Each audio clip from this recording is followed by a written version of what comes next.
Assalamualaikum and hi everyone. My name is NURUL binti AWANG. Entry number 272637, and first I'm going to present about table of entities. For sales order, there is 4 entities that doing their activities. First is customer, and then sales officer, store executive, and employee. For account receivable and cash collection, there is 2 entities that doing their activities. First is account officer and then computer. Next, I'm going to proceed with context diagram. Context diagram can be concluded by previous table of entities. Okay, for context diagram, we have to decide which entities there is external entities, and for sales order there is 2 external entities, that is customer and delivery agent. For sales order, purchase order form from customer will be received as delivery notes by delivery agent. For account receivable and cash collection, cash receipt payment from customer and then deposit to the bank, sales report, cash receipt, and customer agent to the general manager. Assalamualaikum and hi everyone. My name is NURSARAH binti FAZLI. My matrix number is 275677. For today, I'm presenting about the logic DFD, flowchart, and the strength of internal control in SASB Sdn Bhd. First, we look at the logical DFD for the sales order. As we seen before, this bubble will represent the process of the sales order. The sales order will start from the customer who will send the purchase order form to the head office to be approved by the sales officer. When it's approved, the sales officer will send the sales order form to the store executive and will notify the pending payment to the customer. The store executive first will check the inventory card to make sure whether it's available or not. If it's available, they will appoint an employee to pack the goods. Then they will also retain a copy of delivery note to be sent to delivery agent. Then the store executive will update the inventory card when the goods are being delivered and will forward the delivery note to the account officer. Next, we look at the account receivable and cash collection for the logical DFD. As I said before, the account officer will receive a delivery note from the store executive and to be recorded to the computer, and the computer will record the transaction. And also, the computer will print the copies that is meant to send to the customer. The account officer will also receive a mail of payment made by the customer. First, they will prepare a batch, then compare the amount of total batch. Then again, they will also record the account to the computer so that the computer will process this transaction. The account officer will also pre-print the cash receipt or the cash deposit to the banks and will also prepare a relevant report to be sent to the general manager. Then we look at the flowchart. First, we look at the flowchart for the sales order. The customer is the starting point for the sales order process. Then they will turn into the document for the customer order to be approved. The sales department will manually check the account status. Then when it's approved, they will turn into the sales order documents. As we seen before, we have sales order 1, sales order 2. Sales order 1 is being approved, sales order 2 is being on hold. Sales order 1, as it being approved, they will send a copy of original sales order to the shipping department. So the shipping department will first check the inventory card manually, and they will appoint a store employee to pack the goods manually and will send a copy of delivery note document to send to the appointed delivery agent. Then the shipping department will also update the inventory card, the account to record, and will send delivery notes or document to the accounting department. Then we look at the account receivable and cash collection flow chart. The hard copy of delivery note is being received, so they will record into the computer process, and the computer will record and update the account into the storage that is being prepared. Then the outcome of it, they will print the 2 copies. As I mentioned before, the accounting department will also receive a mail of payment made by the customer. They will manually first prepare a batch total for a number of checks and total amount. Then they again record it into the computer process, and the computer will record in the cash module into the storage devices such as customer master file, general ledger, and cash receipt. And the outcome of it, they will print the cash or collection report for the day, and then they will compare manually the amount with the batch total, and they cross the sales invoice as paid. Then we'll prepare the hard copy for the pre-printed cash deposit to be sent to the bank, and they will also prepare relevant documents such as sale order, summary report, cash receipt, and customer aging to the general manager. Then we look at the strength.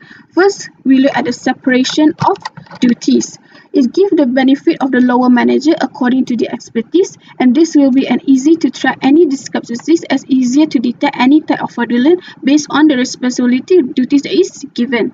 Next, we look at the authoritative requirement. It's important to have this type of internal control as it can tighten the security of the company and to prove that only certain people have the authorization to approve on the completed task. And last but not least, the account system is another way on preventing on the misentering the wrong information or detail of the transaction, and it will be harder for the employee or staff on creating a fraudulent transaction information. That's all for me. Thank you. I will pass it to the next presenter. Assalamualaikum and hi, my name is NURSARAH binti MOHAMAD JAMAL. My metric number is 275687. I will continue with my part, which is for possible weakness in SESB Syndrome Berhad. Number 1 is physical control. As I observe in SESB Syndrome Berhad, the operation employee just verify the quantity received as per delivery without physically checking and counting stock. It may possibility the quantity received is not be same to the stock list in order.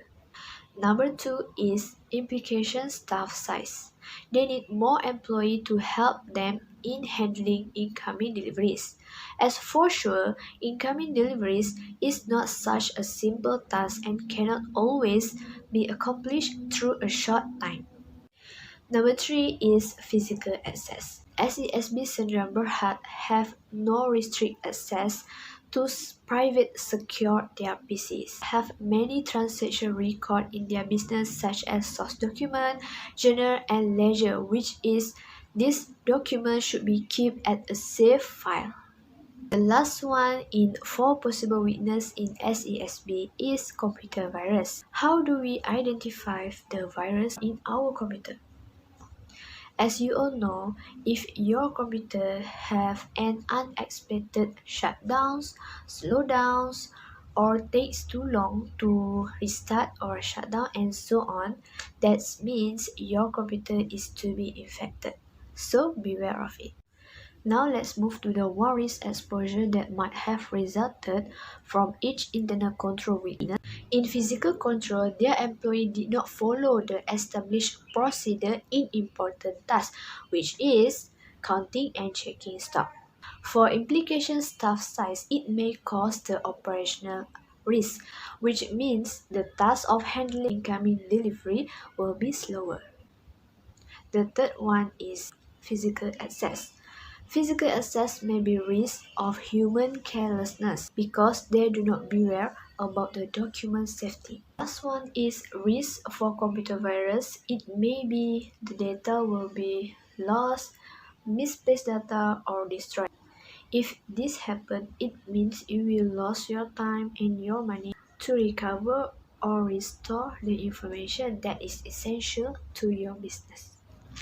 Last from a part is suggestion to operate internal control procedure, which is to check identified error and mispresentation, include comparing physical asset with account records and reviewing management report that summarize business activities. Number 2 is they should increase the staff size so that they can handle incoming more tasks and their work will be faster and efficiently. For the last one is they need able to physically use computer equipment with restrict access such as password or ID photo to private secure their PC so that the data and the document will be kept safely.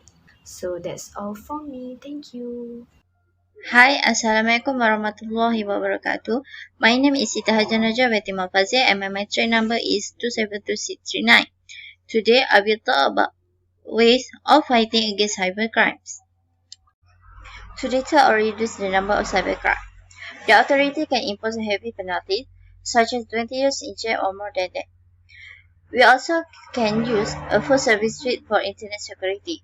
For example, the Norton Security offers real-time protection from current and new threats.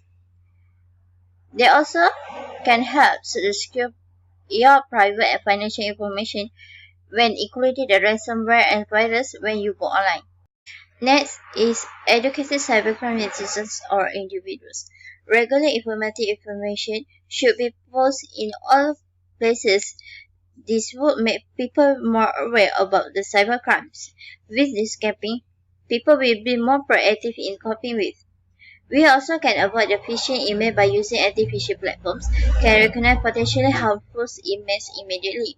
Some anti-phishing strategies is an informative features to help users understand why emails are being quarantined, such as the name of the sender that doesn't fit for their email address or signature.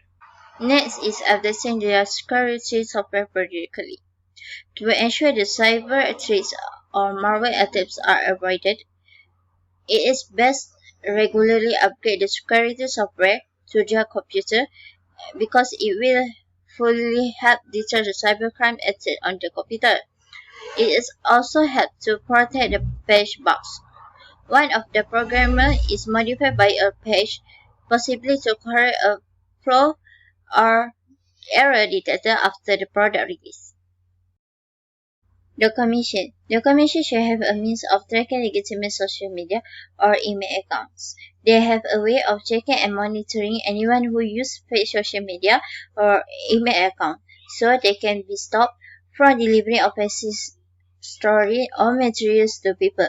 We need to be savvy with social media by making sure the accounts on social networks such as the Facebook is designed to be anonymous and check settings for protection. We also need to block attacks with spyware to prevent spyware from infiltrating your device by downloading anti-spyware software and upgrading it. Lastly, secure your personal data. Never use the internet to private or archive personal or bank account data. People should be reminded that their personal information or other bank account data should not be revealed to anyone on the internet since it may be used to access your accounts. We also need to alert to impersonators. We need to make sure that we know who gets the personal or financial details. Unless we have made the contact who know you are dealing with. Don't send away personal details on the phone, via emails, or over the internet. Thank you.